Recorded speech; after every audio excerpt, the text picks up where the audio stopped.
Sunod daw. Basta po natin sa song number 22. Pupunta Song number 20. Lalaman. Susunod na. Standard. Song number 22. Song number 22.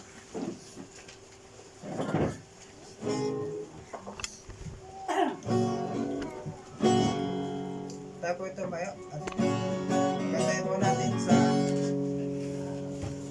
Stand up. first stanza, original C. Stand up for Jesus, we soldiers of the cross.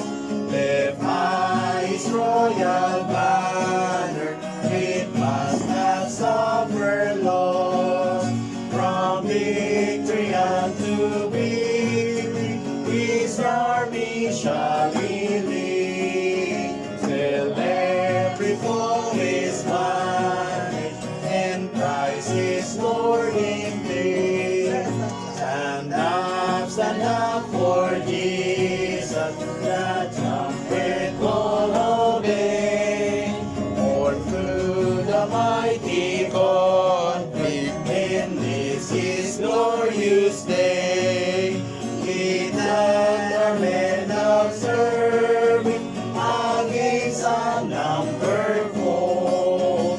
Let courage rise with danger, and strength to strength oppose.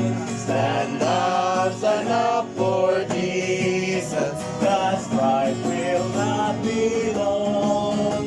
This day the noise of battle, that is the victor's song. To Him that overcometh, a crown of life shall be. He will the King of glory, shall reign eternally.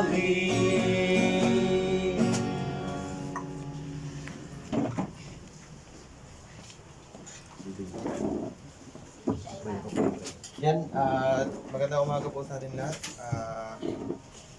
Yan po ang bawat isa na manatiling nakatayo at sabihin Panginoon pray. Tayo po ay manalangin. Ama naming Diyos, salamat po sa aming pag-aawitan ngayong umaga ito, Panginoon. At salamat din, O Lord, na ginather mo kami sa dakong ito, Panginoon, upang sa ngayong linggo ay muli kang sambahin at makinig ng iyong mga salita. Maraming Diyos, sa umagang ito ay humihiling po kami ng patawad sa aming mga nagawang kasalanan.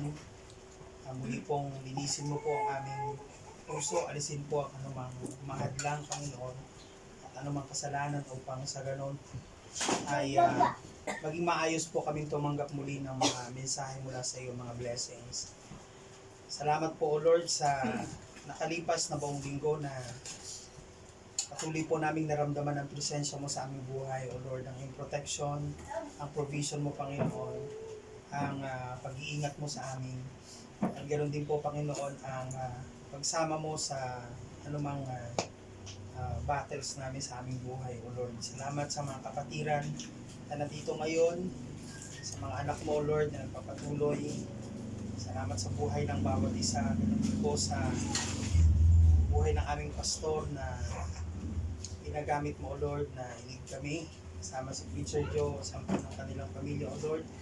Iingatan mo sila at ibigay ang kanilang mga pangailangan. Ganon din ang pag-iingat mo sa kanilang travel papunta rito at ganon din sa pagbalik. Salamat, Panginoon, sa buhay po nila na ginagamit mo, na sila, Panginoon, na nagsisilbing leader po namin sa gawain ito. At dinadalangin po namin, Panginoon, na patuloy mong gabayan sila. At sa mga gawain, Panginoon, ay ikaw ang mauna sa kanila.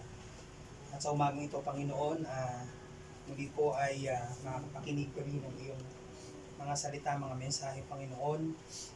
Nataas po namin, dinadalangin namin sa iyo na ikaw ang Espiritu mo, O Lord, ang kumilos sa puso at isipan ng bawat isa. Ilayaw mo po, Panginoon, ang mga gawa ng kaaway na sa mga kahadlang sa aming pakikinig, Panginoon. At ang salitang iyong ipabahagi sa amin, O Lord, ay maramdaman po namin. Ganun din po, dinadalangin po namin, nilalapit po namin sa iyo ang si Pastor na gagamitin mo, Panginoon, upang tumayo sa aming harap. Ganon din po si Teacher Joe, O Lord. Bigay mo po sa kanila ang wisdom, Panginoon, at dalangin namin na maiparating mo sa amin ang nais mong mensahe, Lord. At aming gawain ngayong umaga, Panginoon, ang Espiritu mo po ang kumilos sa amin, Panginoon, at dalangin po namin na maging kagalakan namin muli ang makapakinig ng iyong salita. Salamat po, O Lord. Ikaw na pong bahala. Pinagkakatiwala po namin ang gawain namin ngayong umaga, O Lord, sa pangalan ni Jesus, namin Panginoon tagapagligtas. Amen. Okay, so good morning po ulit. Pwede na po kayo makupo. At wala yung iba nating mga kapatiran. So sobrang lamig siguro. Ay tulog pa sila. Okay, so yun. At medyo nagbago po ang ating pong schedule ngayon sa ating pong service kapag nire-request ng ating isang kapatiran na itutuloy natin sa kabila yung ating service. At nangangamoy kasi watwatan doon eh.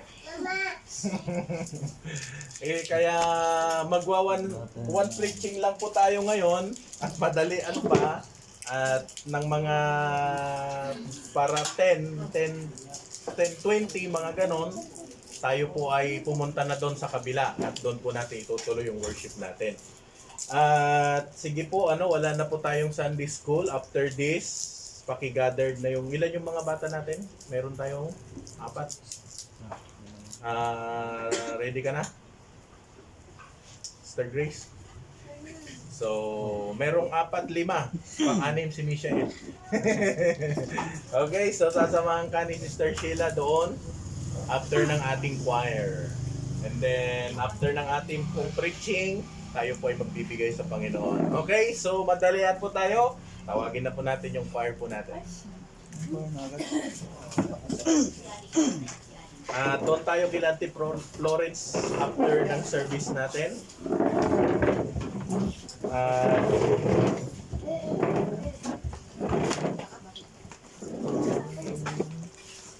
Ano yung copy? Pumunta sa bahay ah.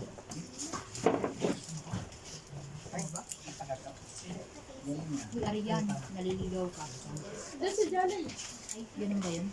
Ako'y naliligaw. Buti pa si Ayon. Kakanta. Papractice na kayo sa ngayon. Sabi na kagabi.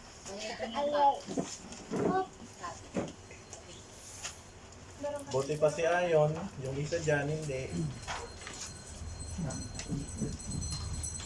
Nanay, pakipindot mo yung Bluetooth dyan. Sabi siya. Sige yan.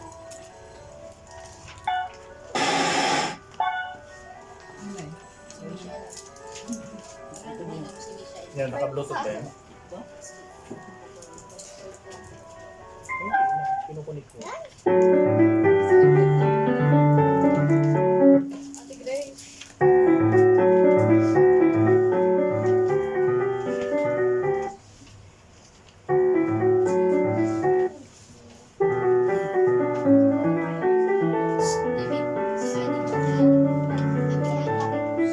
Tama ba?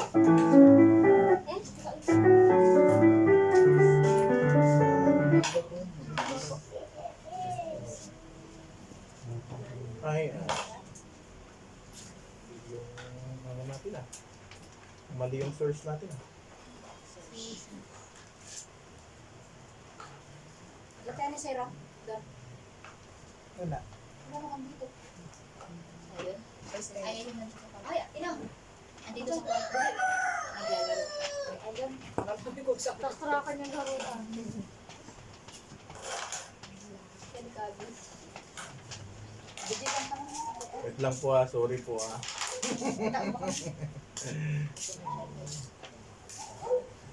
sorry po. Ano ba yung ginagawa natin?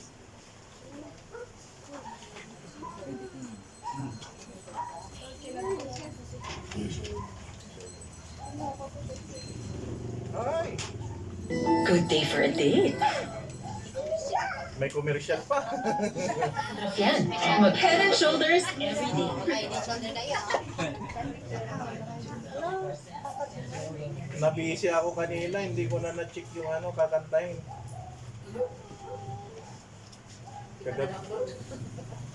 Na-download ko kaso hindi ko chinek. Iba yung nataw.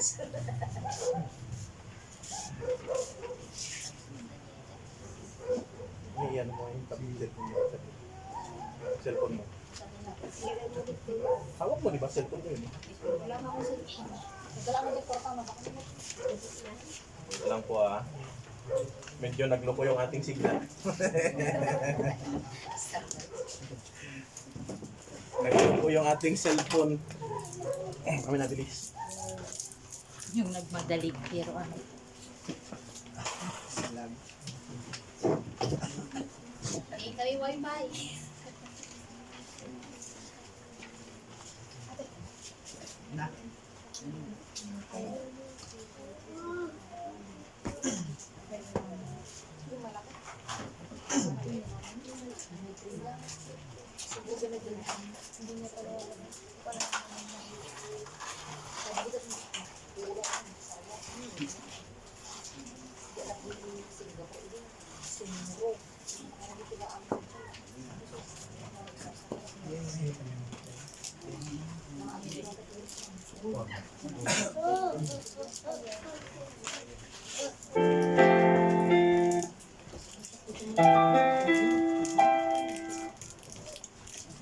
Nag-play na ba? Nag-loading ulit. Commercial daw si mama mo. Wait lang po.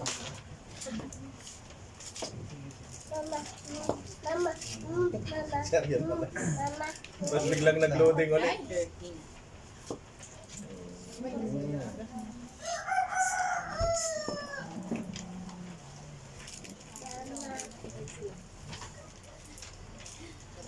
Wait lang po ah.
Strength and only will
Okay, salamat po. In grace alone.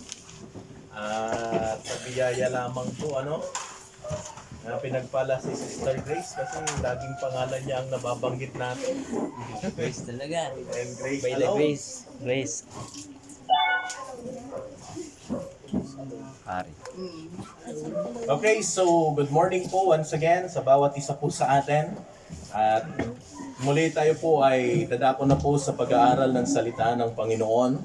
At nais ko po na kunin lamang po ang inyong napakaiksing oras para po sa pag-aaral ng salita ng Diyos. In few minutes tayo po ay matatapos at itutuloy po natin sa kabila. Okay po, buksan po natin ang ating mga Biblia sa aklat po ng Proverbs 22 verse 28. Proverbs chapter 22 verse 28. Sige po, buksan po natin. Proverbs 22 verse 28.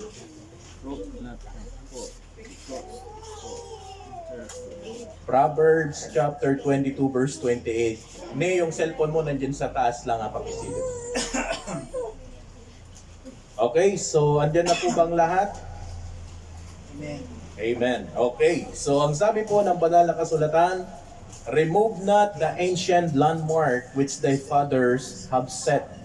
Okay, huwag mong baguhin ang dating mohon ng lupa na inilagay ng iyong mga magulang.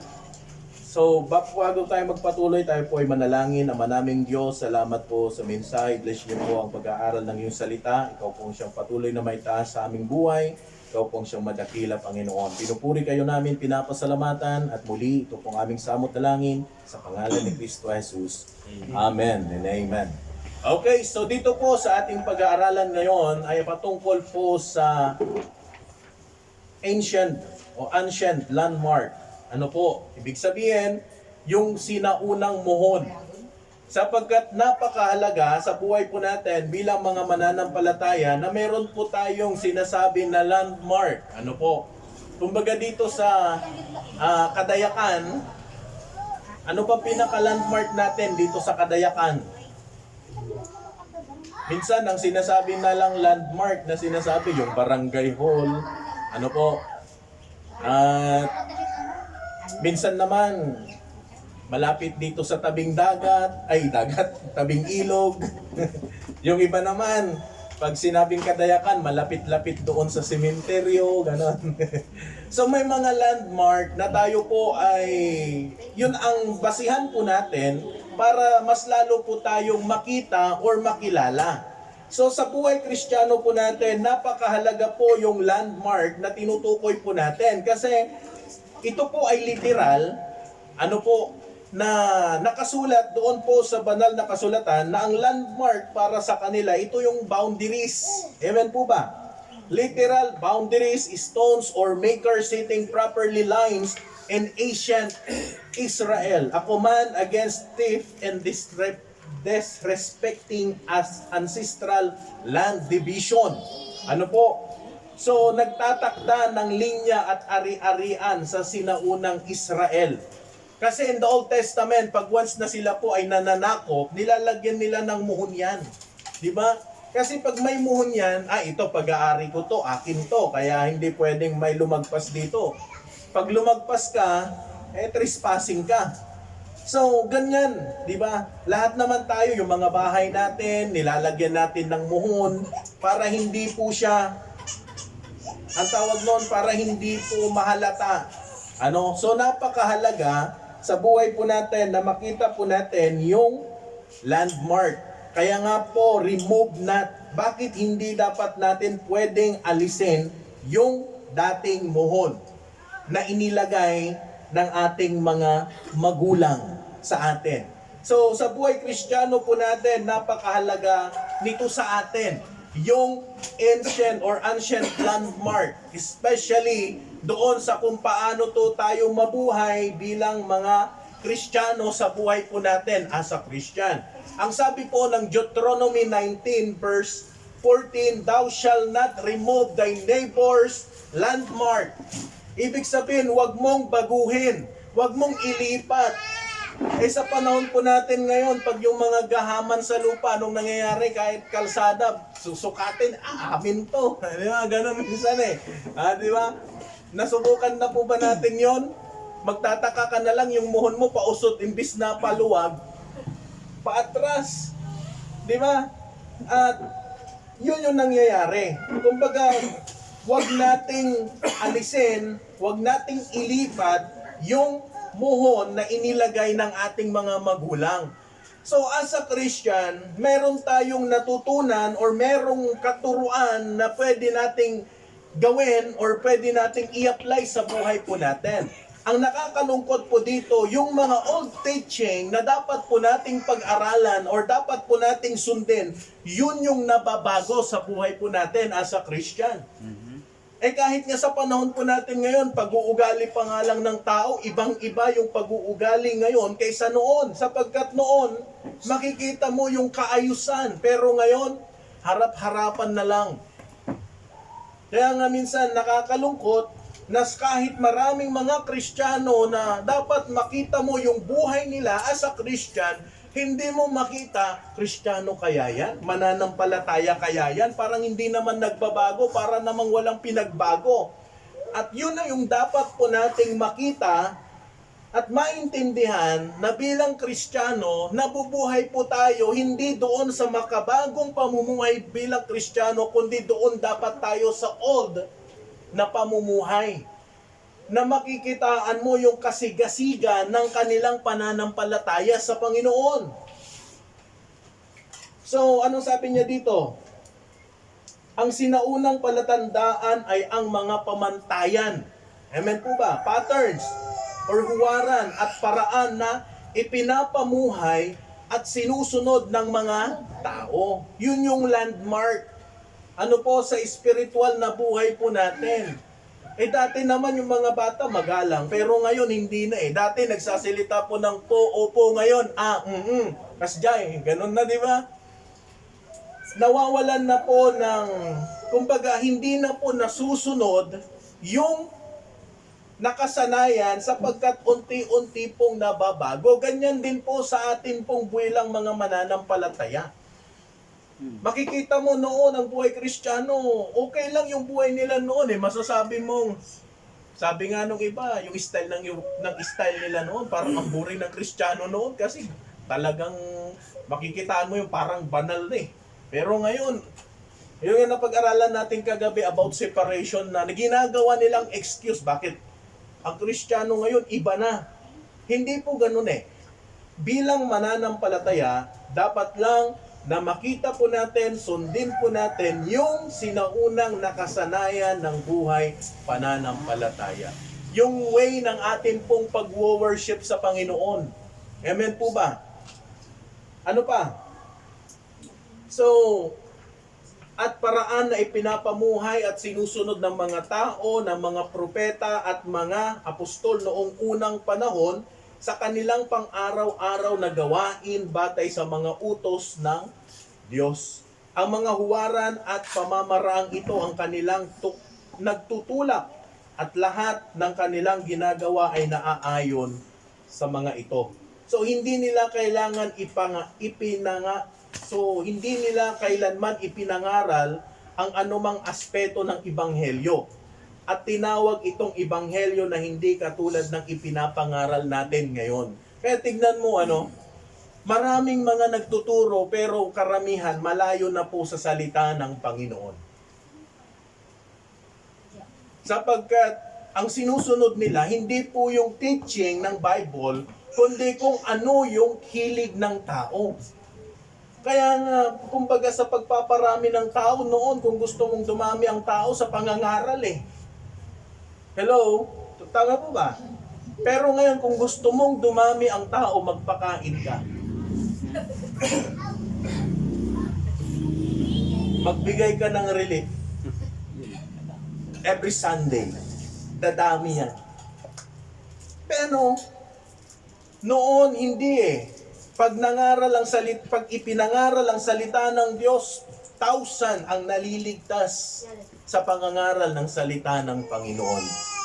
Yun yung old path. Yun yung old landmark na dapat po nating makita. Dahil po sa pangangaral ng salita ng Diyos, nakikita yung pagbabago. Nakikita yung buhay na kung saan nasusunod or nasusundan ang salita ng Panginoon. Amen po ba? So, bakit kailangan po natin ng landmark? Unang-una dyan yung limitation. Merong limitasyon. Hindi ka pwedeng lumagpas. Pag lumagpas ka, trespassing ka na. Hindi pwede na sa linya mo, ito, kailangan kong iusod. Di ba? Pag wala naman nakatingin, iuusod ko yung buhon ko. Ganun na. Di ba? Hindi po. Kasobrahan na po yan. Pero ang ibig kong sabihin, pag merong landmark, yan po ay limitasyon doon sa dapat po nating gawin. Hindi pwede na lumagpas ka sa limitasyon, sa hangganan na inilagay sa iyo ng Diyos. Kaya pag sinabing maglingkod ka sa Panginoon, hanggang doon ka lang, huwag ka nang mag-iisip ng ibang bagay na gawin para lang sabihin mo na, ay, mas pakipakinabang ito sa Panginoon. Ano ba? Legacy, meron din po yan. May mga legacy din. Siyempre, pag merong pamana sa atin, di ba pag meron tayong pamana, inaalagaan ng magulang, tinutulungan ng magulang, ano po? Ano pa? Tinatamnan, ano pa? Dinidevelop yung lupa hanggang sa mapakinabangan. Ganyan din. Ngayon, pag nawala na sila or matanda na sila, ipapamana nila sa'yo, o ito sa'yo, na-develop na namin yan. O, di ba? See? So, yun. Legacy. So tandaan po natin, bakit kailangan po natin lang landmark, merong limit, ancient neighbors, division. And then ancestry, remembrance, and keeping. So tandaan po natin, napakahalaga ang landmark sa atin. Ano sabi po ng Jeremiah chapter 6 verse 16? Thus saith the Lord, stand ye in the ways and see and ask for the old paths. So, ibig sabihin, yung nasubukan natin, yung nakasanayan po natin na old paths, ay dapat doon po tayo mag-focus. So, as for the old paths, where is good way, and walk therein, and ye shall find rest for your soul. Amen po ba? But he said, we will not walk therein. So remove not the old teaching. Listen, pag sinabing old teaching, ito na yung itinuturo sa atin. Na yung the Old Testament, or nung unang panahon pa ng mga apostol, itinuturo na talaga ang kaligtasan. Itinuturo na talaga yung conversation or yung lifestyle, yung klase ng pamumuhay. Amen po ba? And then, yung old service. Ngayon, ang service ng ang pag sinabing, ngayon, nauuso na yung ang tawag nun, praise in worship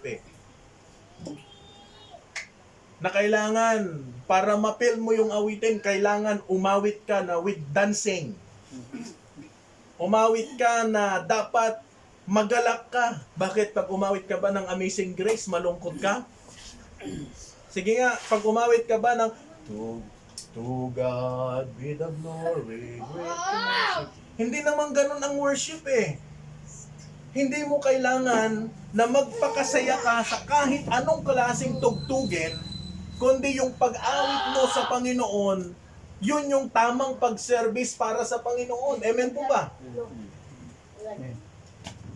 Hindi mo na kailangan tumambling habang nangangaral ka para makuha mo yung atensyon ng tao. Yung iba, tumatambling pa yung mga pastor para lang masabi na,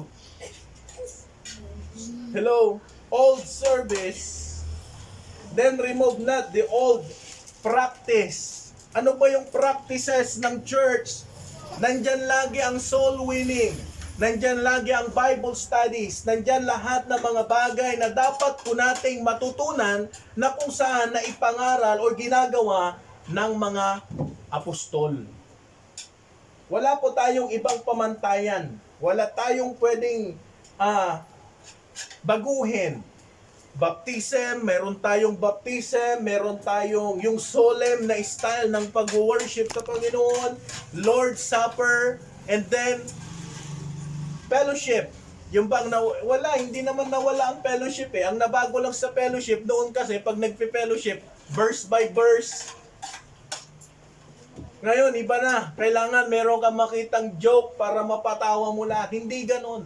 Pag fellowship, laging nakasentro yan sa Panginoon. Amen po ba? So, remove not the ancient landmark.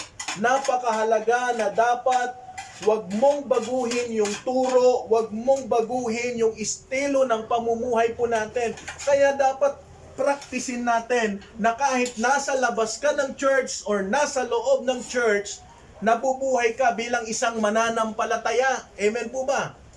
Hindi lang nasa loob ka ng church, kundi maging sa school, sa trabaho, or kahit nasan kang lupalop ng mundo, dapat nakikita sa'yo yung landmark.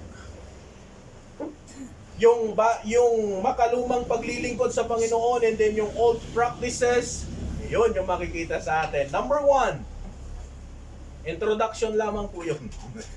Number 1, malapit na, matatapos po tayo in 5 minutes. Number 1, remove not the ancient landmark. Number 1, protect the old ancient landmark. Dapat mong protektahan yung muhon na nakasanayan po natin. Kaya sabi ko kanina, sa panahon po natin ngayon, maraming nagbabago, especially doon sa mga katuruan. Yes. Ibig sabihin, dahil ang tao na matalino na, minsan mas matalino pa sila sa salita ng Diyos. Na yung iba naniniwala pa sila na si Kristo tao lang at hindi Diyos. Na yung iba naman naniniwala pa rin na pag namatay ang kaluluwa ng isang tao, meron pa rin pupuntahan na ibang lugar. Eh saan yun? So ibig sabihin, ang turo po ng salita ng Diyos, kailanman hindi po yan nagbabago. Yung turo lang ng tao kung bakit binabago nila ang katuruan ng salita ng Panginoon. So maraming gustong sirain ang katuruan ng Biblia. Especially mula noong sinaunang panahon. Di ba napag-aralan po natin yung Trail of Blood na 50 million Christians died because of their faith. Especially po doon sa kanilang pagtuturo ng salita ng Panginoon. So, yung katuruan kung saan ito gusto nilang baguhin yung paniniwala ng tao. So, nasaan na yung old practice? Asan na yung old teaching na dapat gayon ay itinuturo po natin? Ang Biblia nga itinuturo nila na ang kaligtasan, save, always save. Samantalang yung iba ayaw tanggapin. Na, bakit tanggapin mo lang pa si Kristo, langit ka na? Hindi eh. Para sa kanila, kailangan mo pang gumawa ng mabuti. Eh, paano pag yung tao namatay Lunes, hindi naman mabait? Dempyerno na. Ang sabi ng iba, bakit pag save, always save, di meron ng access yung tao na gumawa ng mabuti, ay masama kasi ligtas naman. Alam niyo po, ang tao, binabago nila yung teaching ng salita ng Diyos. Tandaan po natin, napakahalaga na ingatan, protektahan yung ating pong natututunan. Music, ingatan po natin yan. Amen. Hindi natin kailangan na magdagdag ng instrument para mapasayaw ka tapos aawitin mo Amazing Grace. Hindi mo na kailangan yun, kapatid. Ang kailangan mo lang, umawit ka na galing sa puso at umaawit ka para sa Panginoon. Yung pananamit natin, ingatan natin yan na ang pananamit natin, dapat alam mo kung ano ang isinusuot mo. Pag lalaki ka, huwag kang magpapalda. Magdikan. Brother, Pag babae ka, huwag kang magsusuot ng panglalaki. Dan. At brother Dan. Dan. Yung way ng ating pamumuhay. Pag talagang mananampalataya ka, babaguhin ka ng Diyos. Amen po ba, Brother Arnold? Yung ugali, yung style, hindi na ikaw yan. Dapat binago ka na ng Panginoon. Yun ang natutunan mo sa salita ng Diyos. Yun yung dapat i-apply mo sa salita ng Panginoon. Yung old teaching na dapat yun ang protektahan po natin. Pangalawa, maliban sa protect, preserve. Amen? Dapat i-preserve mo yung natututunan mo. Anong sabi po ng Bible? Psalms, He will not hide them from their children, showing to the generation to come the praises of the Lord in His strength, in His wonderful works that He hath done. Ito po yung napag-aralan po natin doon sa Youth Congress, na pagdating doon sa ating pong mga natutunan, huwag nating itago. Amen po ba? Amen. Especially, siyempre, sa mga matatanda, may mga alam yan. Huwag mo itago, ipakita mo kung ano yung natutunan mo doon sa mga ninuno mo pa. Pag sinabi ng magulang mo, gumalang ka kasi ito yung natutunan namin, gawin mo yon kasi yun ang tama. Kaya kung ano yung natutunan mo, nabasa mo sa salita ng Diyos at naituro sa'yo, yun yung dapat na i-apply mo sa buhay. Amen po ba? Huwag nating baguhin yung muhon. Kaya kung ano yung nakita mo, natutunan mo, i-preserve mo yan. Kasi pag meron kang anak, pag magkakaanak kayo balang araw, young people, ituturo mo yan. Ngayon pa lang, nag-uumpisa ka pa lang. Matututunan mo lahat ng mga dapat na gawin pagdating sa paglilingkod. Pero pag nagkapamilya ka na, ituturo mo din yan kung ano yung natutunan mo ngayon. Ganon din tayo, adults. Amen po ba? Maging halimbawa tayo, especially sa ating mga anak, sa ating mga apo, sa ating mga kamag-anak, sa kung ano yung klase ng pamumuhay na natututunan po natin mula sa salita ng Panginoon. Sapagkat ang Biblia, itinuturo po sa atin kung ano yung dapat gawin. Huwag nating ipagdamot, huwag nating ikuble, bagkus, gawin natin. Pangatlo, present. I-presenta. Hindi lang i-preserve, kundi i-presenta mo sa kanila. Ipakita mo sa kanila kung ano yung tamang paglilingkod para sa Panginoon. Now, present the old ancient landmark at yun yung kailangan po nating gawin. We will not hide them from their children, showing to the generation to come the praises of the Lord. So, dapat mong ipakita, ituro, i-present sa kanila kung ano yung natututunan mo. Amen po ba, kapatid? Protect the ancient landmark, preserve, and then present. Tatlong P po yan na dapat nating makita sa buhay po natin. Okay, so tayo po tumayong lahat at kunin po natin ang ating pong sabay magbibigay na rin po tayo. And after this, punta na po tayo doon at itutuloy po natin ang ating pong worship doon. Sige, Brad. Tayo po ay tumayo, tayo po ay manalangin. Ama naming Diyos, muli kami po ay nagpapasalamat sa umaga pong ito. Salamat po, Ama, sa iyong biyaya, sa iyong pangunguna sa buhay po namin. Patawad po, Panginoon, sa aming mga nagawang kasalanan. Alam po, Panginoon, alam po namin na malaki ang aming pong pagkukulang sa inyo. But Lord, help us na sa buhay po namin na ito, kayo ang siyang patuloy na maitaas sa aming buhay, Panginoon. Maraming salamat po, Panginoon, at i-bless niyo po ang bawat kamay ng magbibigay. Kaya na pong siyang patuloy na kumilos, manguna, Panginoon, sa buhay po namin. Tunay nga po napakabuti mo at pinupuri kayo namin, pinapasalamatan. Dito po ang aming samodalangin sa matamis na pangalan ng aming Panginoong Kristo. Amen. Andyan si Ate Florence.